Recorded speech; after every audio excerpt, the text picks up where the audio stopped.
अब चुनाव आयोग इस देश में नहीं रहा, अब मोदी आयोग हो गया है। चुनाव आयोग है वो निश्चित रूप से प्रधानमंत्री का तोता है।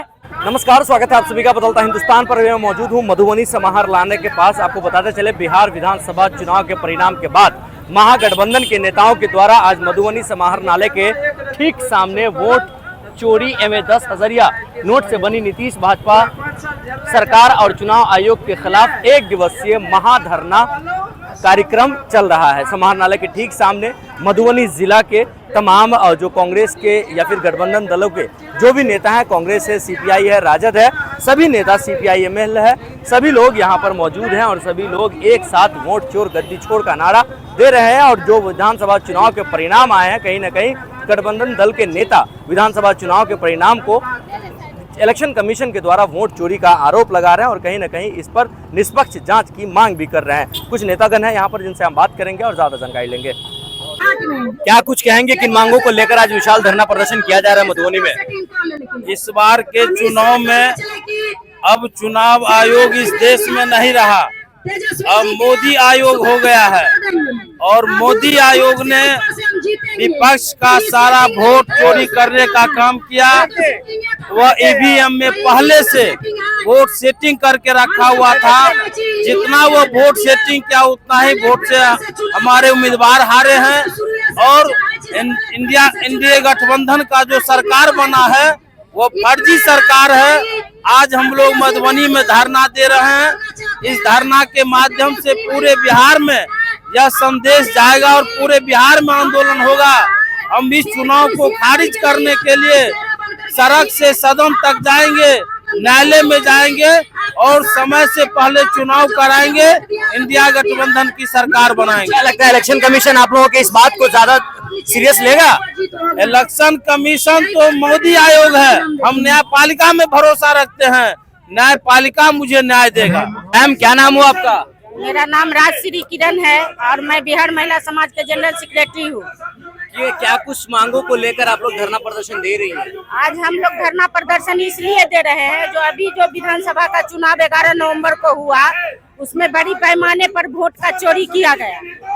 तो हम लोग ये मांग करने के लिए आज बैठे हैं, जो ईवीएम से जो चुनाव हुआ, जिस तरह से बिहार वासी को ठगा गया, अब जो दूसरे स्टेट में चुनाव होगा, आने वाला समय में बंगाल में चुनाव होगा, वहाँ अब ईवीएम से चुनाव नहीं होकर बैलेट से चुनाव होना चाहिए। हमारे जो चुनाव आयोग है वो निश्चित रूप से प्रधानमंत्री का तोता है। प्रधानमंत्री जो कहते हैं वही वो करते हैं। ये कैसे कह सकती हैं? हम एकदम 100% कह सकते हैं, नहीं कैसे कह सकते हैं आप बताइए। जो जब आप देख रहे थे जो आचार संहिता लगा हुआ था, उस बीच में पैसा बांटना, 10 तारीख को बिफोर वृद्धा पेंशन देना, जनता को लुभाने वाला जितना भी काम था, यहाँ तक कि राजमिस्त्री को भी पैसा दिया गया 5,000 रुपया। ये पहले लोग जीत के जाता था तो मुख्यमंत्री बनाने के लिए एमएलए को खरीदता था, अब तो वोटर को ही 10,000 में खरीद लिया। अब तो उनको और आसान हो गया। तो मर्द एक तरफ था, महिला एक तरफ थी। महिला 70% महिला वोटिंग की है, लेकिन उतना वोटिंग से वो चुनाव ऐसा नहीं लगता कि पार्टी के अंदर भीतर घात की वजह से या गठबंधन के नेता एक प्लेटफॉर्म पे नहीं आने की वजह से महागठबंधन की बड़ी हार हुई? हम लोग एक प्लेटफॉर्म पर आए, लेकिन हुआ क्या, जो टिकट जो शेयरिंग हुआ उसमें थोड़ा विलम्ब हुआ। वो लोग पहले से तैयारी में था। नहीं, ऐसी कोई बात नहीं है। हम लोग सीपीआई में हम लोग तो पैसा दे करके टिकट आज तक लिए नहीं, पैसा पर हमें विश्वास नहीं है।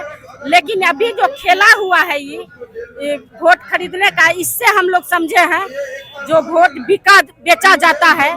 क्योंकि हम लोग बेच खरीद पर विश्वास कभी नहीं करते थे।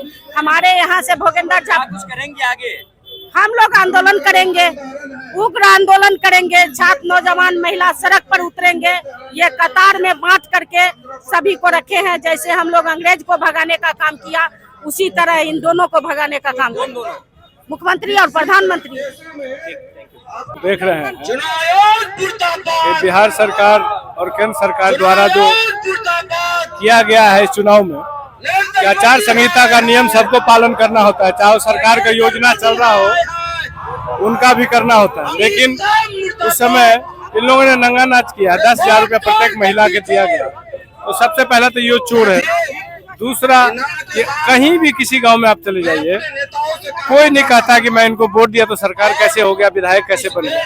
तो मैं मांग करना चाहता हूँ इलेक्शन कमीशन से, भारत सरकार से, कि अविलंब से अविलंब इस चुनाव को निरस्त करे सुप्रीम कोर्ट, और दोबारा चुनाव बैलेट पेपर पर किसमें कितना दम है वो दिखा दिया जाए। आप लोग सुप्रीम कोर्ट का रुख करेंगे इस मामले को लेकर? अभी इसके लिए शीर्ष नेतृत्व कर रहे हैं, सब जगह से रिपोर्ट मंगवा रहे हैं, जो आदेश होगा पालन किया जाएगा।